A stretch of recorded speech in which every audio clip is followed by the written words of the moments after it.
Welcome to video lecture F6. This one is on factoring linear transformations. I'll be your narrator, Tom Roby, and here are the outline and objectives. We want to understand something quite basic, so to speak, which is if we have a linear transformation, then between abstract vector spaces, we know that a vector space doesn't have a unique basis. So there aren't unique bases for B and C, and the matrix of the linear transformation is actually going to be something that depends on the ordered bases that we choose. The ordered bases B for V and C for W. So when we're just working in Rn, we often just use the standard basis and we don't talk much about it. But it's very important in order to handle other kinds of vector spaces, which come up all the time, even in applications, to understand how to write down the matrix corresponding to a linear transformation when you're just given the basis and you're given some knowledge of what the transformation is. So we'll see that in particular in the context of maps that involve taking the derivative of polynomials.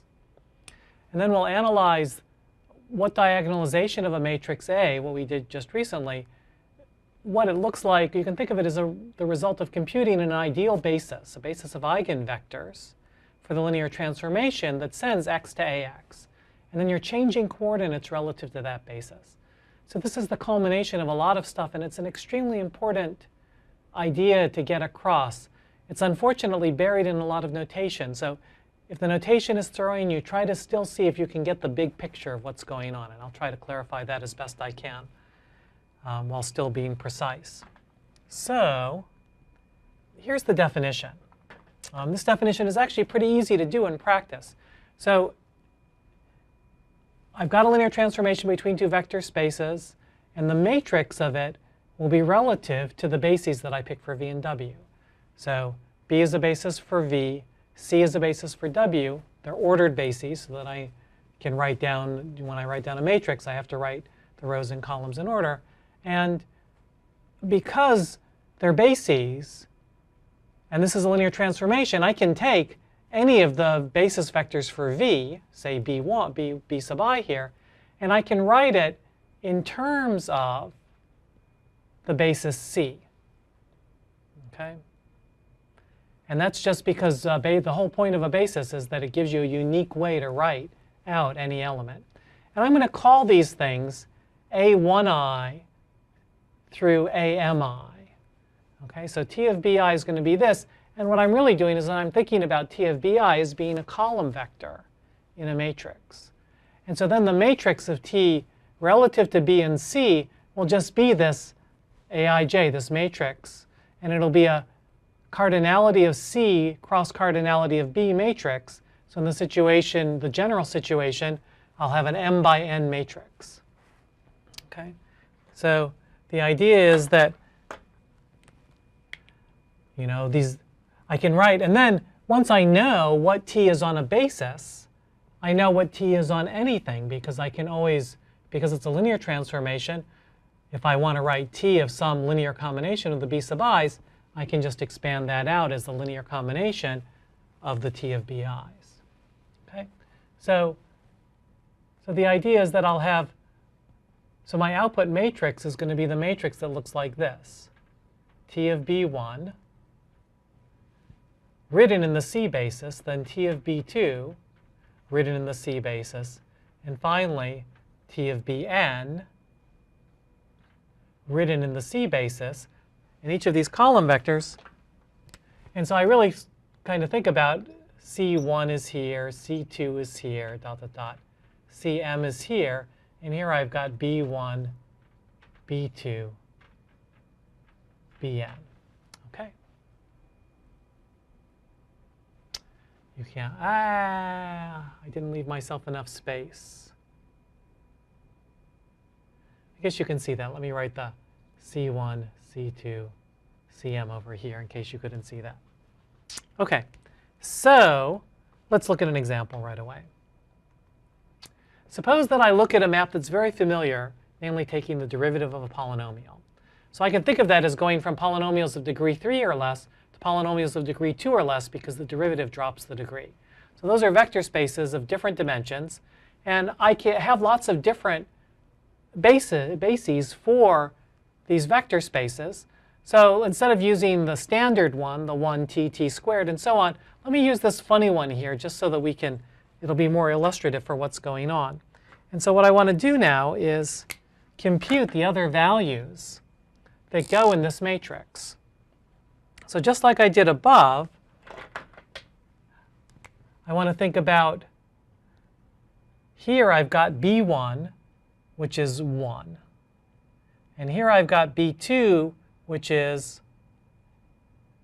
1 plus t. Now the next one is 1 plus t squared.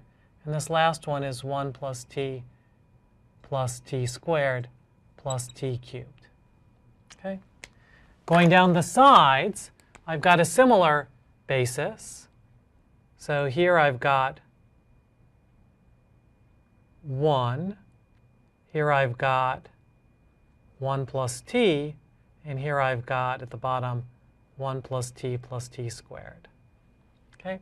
And so now what I want to do is figure out, when I take 1, that's the first basis element, I take its derivative, what do I get?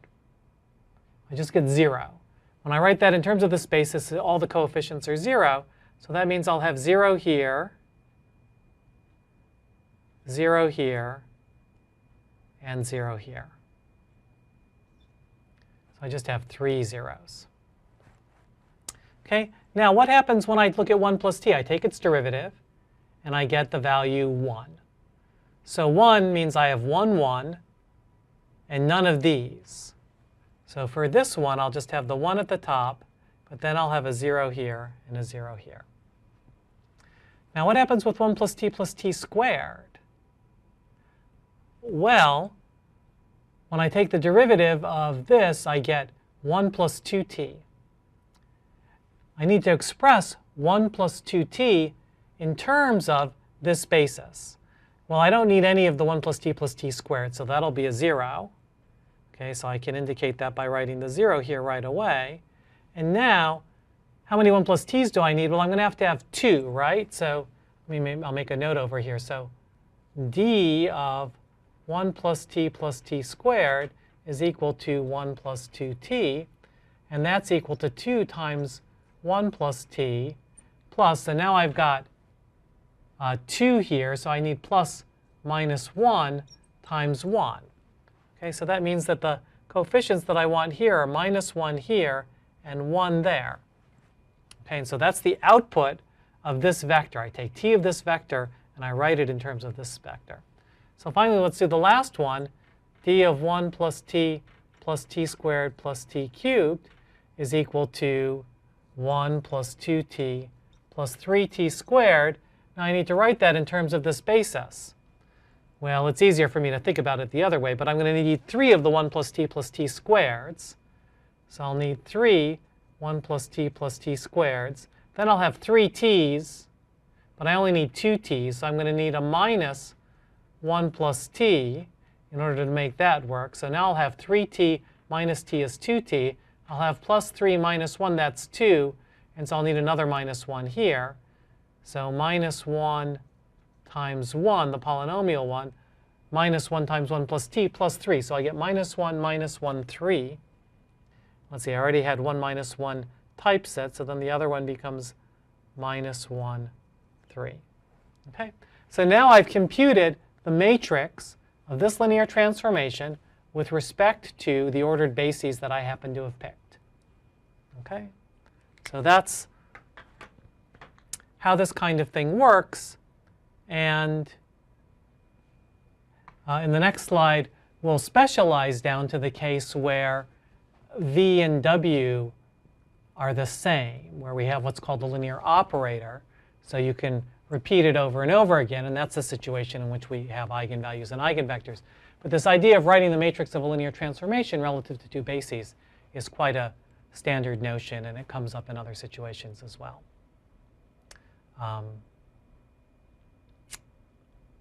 Oh, one more thing to point out is, what would this matrix be? Suppose I did it with respect to the standard basis. So let's just think about that for a minute. So if I wanted to figure out what D was with respect to some standard basis. And so now, well, what's the standard basis? So let's say the standard bases would be, I mean, they're really two different sizes, but if the standard basis is 1t, t squared, and then t cubed if you need it, right? What is this matrix with respect to that basis? So I've got 1t, t squared, and t cubed, and I'll have 1t and t squared. I don't really need the t cubed because I'm taking the derivative, so the third degree polynomial. So this matrix is even easier to write down in this form, of course. The derivative of 1 is 0, so that's 0, 0, 0. The derivative of t is 1, so that means I have a 1 here and no t squared. The derivative of t squared is 2t, so I have no constants but 2 t's and no t squareds, and the derivative of this one will be 3t squared, so I have this. So this is my final matrix. Now notice, this is very important. These matrices will always be numbers. They'll always be full of scalars, nothing else, right? Because all these AIs are scalars, and there's no, so there are no t's or t squareds or any powers of t inside the matrix itself. Those are all factored into the basis. And the other question you might want to ask is, well, what are the eigenvalues of this matrix? And the answer to that is, it doesn't make sense to talk about the eigenvalues of a non-square matrix. But you know, you could, it wouldn't be unnatural to do something like the following, where you just said, you think about, you know, D is going from P3 to P3. I mean, it does go into P3. It just happens to only go into B2. And if you did that, then you would get the square matrix where you've just added a row of zeros here. Okay, so that would be that matrix. And then you can ask the question, what are its eigenvalues? So ask yourself that question and pause for a second if you don't already know it and think about it. All right, this is a triangular matrix, right? So all the eigenvalues are 0. And so this is actually a really good example of a matrix that isn't diagonalizable. And it's a matrix that if you apply it often enough, it actually, to anything, you'll get 0. If you look at the fourth power of this matrix, it should be 0, because if you take 4 derivatives of a cubic polynomial, you'll definitely get 0. So it's sometimes called a nilpotent matrix, but that's not important here. OK, so we'll talk about operators.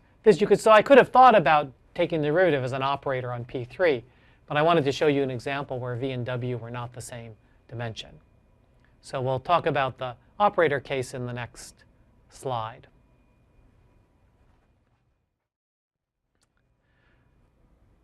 OK, one quick thing before we go to the next slide is I want to give you one more conceptualization of this, which is that you could think about, you've got this vector space V, and you've got a linear transformation. It goes to another vector space W. And each of these things has a coordinatization map. Right, so I can think about coordinates. If I've got some x here, just some vectors standing out there, I can think about the coordinates of x with respect to b. And I can think about the coordinates of, so if x maps to, say, t of x here, I can think of the coordinates of t of x with respect to c. And so that matrix that I'm constructing over here, this matrix of the linear transformation, is just the matrix that once I've decided that I'm using b coordinates for x and c coordinates for w, that's the matrix that does that. Okay? So in the particular case we were looking at, this is the derivative map, and then this is what the derivative map looks like as a matrix. It's probably not a point of view that you've thought of earlier in your mathematical career. Right, so now let's consider the case where we only need one basis if v and w are the same. You know, in that case, you can, if you like, you can think about t as actually operating on v, and so you just need the basis v. And so in that case, we'll call the matrix that I called square bracket T before, and I didn't try to specify two bases, B and C would have been kind of messy. I'm just writing that as the matrix of T with respect to B. Okay, so let's look at an example. So now I'm going to take the derivative of f and then multiply it by t. Okay, so this is a different map than the one I did before where I just took the derivative. I'm going to take the derivative and multiply it by t. This operator actually comes up in on various places in mathematics. And I'm going to let E be the standard basis now for this map. And I want to figure out what is the, how to write it in terms of that standard basis. So again, the way I like to do it is to write my matrix down and just write the basis vectors that I'm dealing with. So in this case, it's nice because I'm just dealing with the same, since it's a linear operator, I've got the same basis going. And you want to write them in the same order. You wouldn't want to permute the order that way because you would miss certain things that become obvious, like eigenvalues and things in this context. OK, so now what happens when I take 1, I take its derivative, I get 0, I multiply by t, I still have 0. So in terms of the standard basis, that's the column vector 0, 0, 0, 0. I take t, I take its derivative, I get 1, I multiply by t, I get t back. So I get 1 here. Now if I take t squared, I take its derivative, I get 2t. And I multiply by t, I get 2t squared. So that means I have a 2 in this position, right? Because I have no 1s, no t's, but 2t squares and no t cubes. And finally, if I do this one, I get this. All right, so what's the first thing you notice about this matrix? Well, there are a lot of zeros, right? But even more importantly, everything non-zero is on the diagonal. So this is a diagonal matrix. So this is the nicest possible matrix. And it means that, in fact, like the vector t is an eigenvector. Right? When I apply, or 2t squared is also an eigenvector. When I apply this map to t squared, I get 2t squared. And since t squared is represented as 0, 0, 1, 0, if I apply 0, 0, 1, 0 here, then this matrix should give me 0, 0, 2, 0. Okay? So that's an example of this. And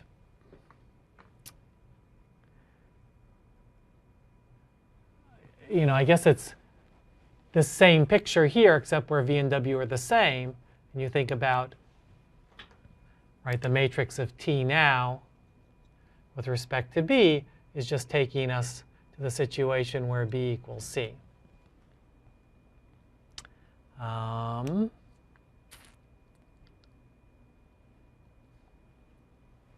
OK, so now let's go back to r to the n. Now that we've thought about things more abstractly, we'll actually be able to understand the Euclidean situation even better.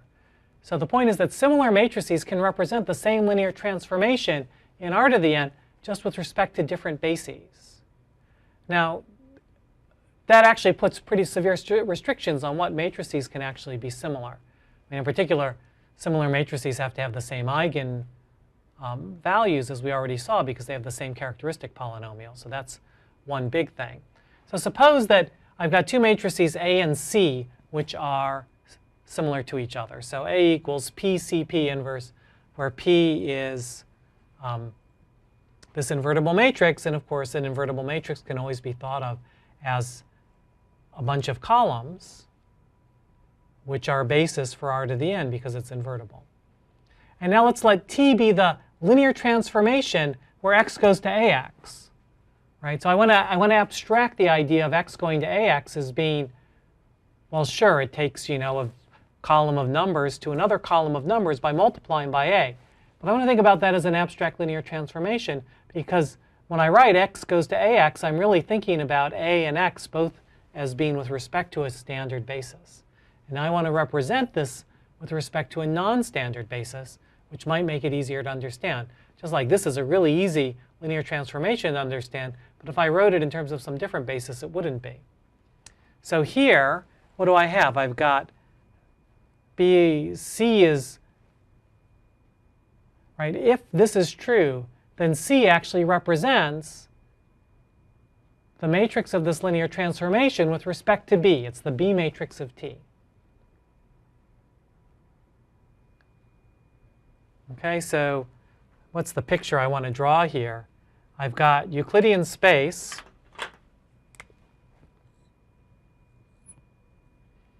Right, so I've got r to the n here, and I've got r to the n here. And I can take some vector x, and I can send it by t, and by t it goes to ax. But now I want to shift my vision and think about what happens when I represent x with b coordinates.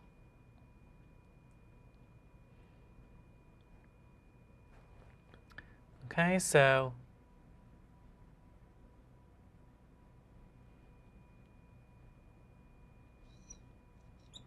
I have this thing a of x, which is really t of x, and I write t of x also with b coordinates. And the idea is that this linear transformation, that C is actually equal to the linear transformation of t with respect to b coordinates. So the first thing to remember is, let's look at the proof while we're figuring this out. So what is the change of coordinate matrix from b coordinates to e coordinates? Well, from the change in coordinate lecture, you probably remember that if I want to know what x is in e coordinates, then I multiply p times what it is in b coordinates, right?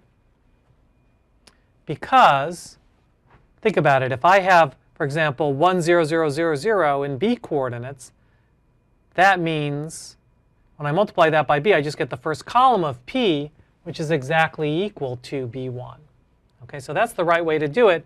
And this is equivalent to saying that p inverse times x in e coordinates is equal to x in b coordinates.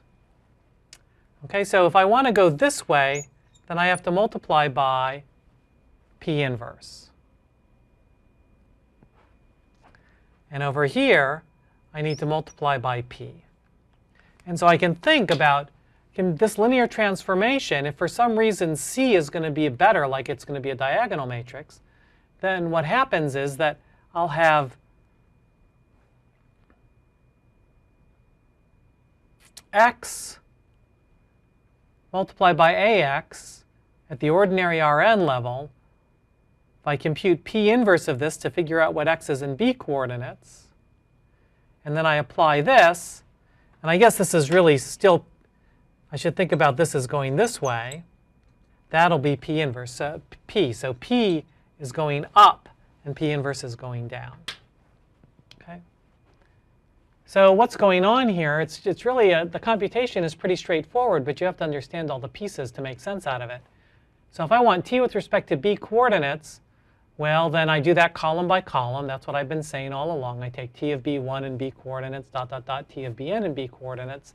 That's the matrix of t of b. Now, if I want to know what something is in b coordinates, well, if I want to know what t of b1 is, that's just a times b1 in b coordinates, because that's the definition of t. And now, if I want to know what something, if I want to know how to get from something in ordinary coordinates, right, so now I take p inverse times a times b, because p inverse times something, because something in b coordinates is equal to p inverse times it in ordinary coordinates. So now I have ab1 and so on, but all of those are in ordinary coordinates. So I have p inverse ab1 through p inverse abn. And now, by the way matrix multiplication work, I pull the p inverse a out, and that's times b1 through bn. But b1 through bn was just p, and I have p inverse ap. And P inverse AP is the matrix C, because A equals PC P inverse. Okay? So I guess right after this, I should say that, that this guy, this is equal to C. Okay, so that's the picture here, right? The bottom line is that I can be thinking about x goes to ax, and that could be some complicated matrix. If it's a 25 by 25 matrix, it could have 625 non-zero entries that I have to be, mostly non-zero entries that I have to be careful about.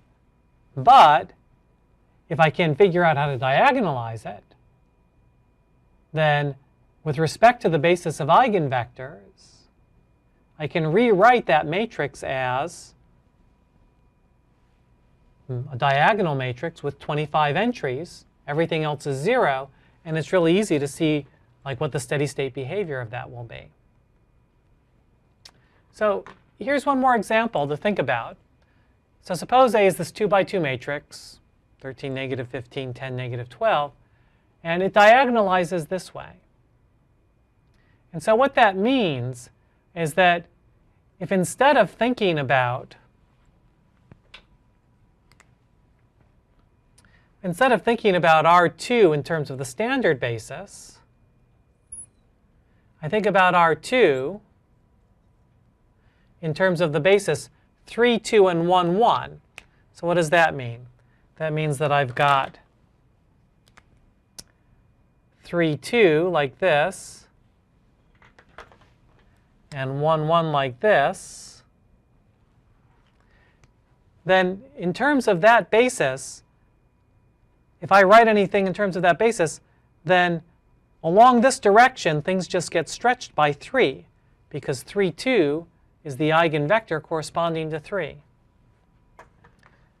And 1, 1 is the eigenvector corresponding to negative 2, which means that in terms of, so when I move to my, it's really the same R2, but I'm just drawing it again.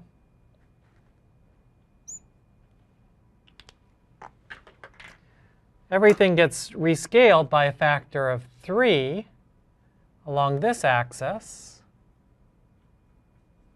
And everything gets rescaled by a factor of negative 2 along this axis.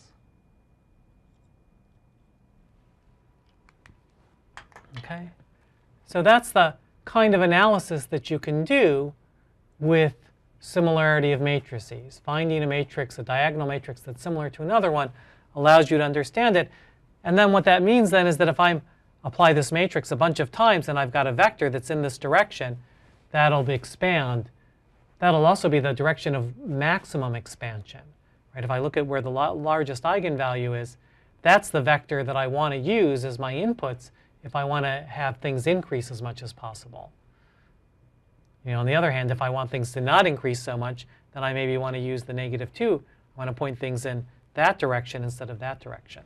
And of course, any point in R2 can be written as, in some fashion or another, as a linear combination of these two vectors, right? If I have some point there, then, I don't know exactly how I would do it, but, right, because this is going to miss, so that means I probably need to have,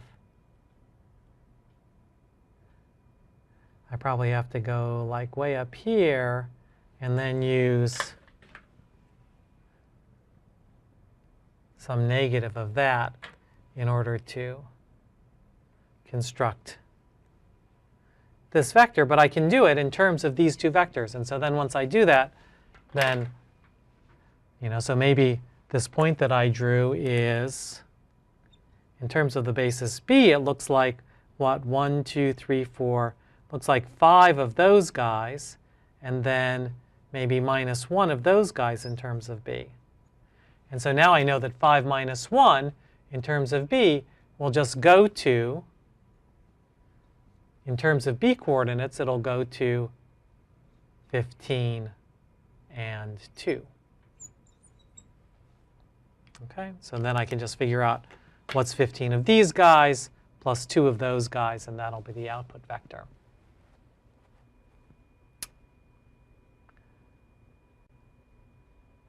Okay, so that's the main idea here with the diagonalization and similarity of matrices.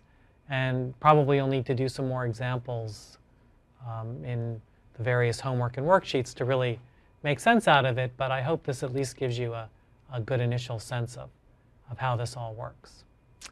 Thank you for your kind attention.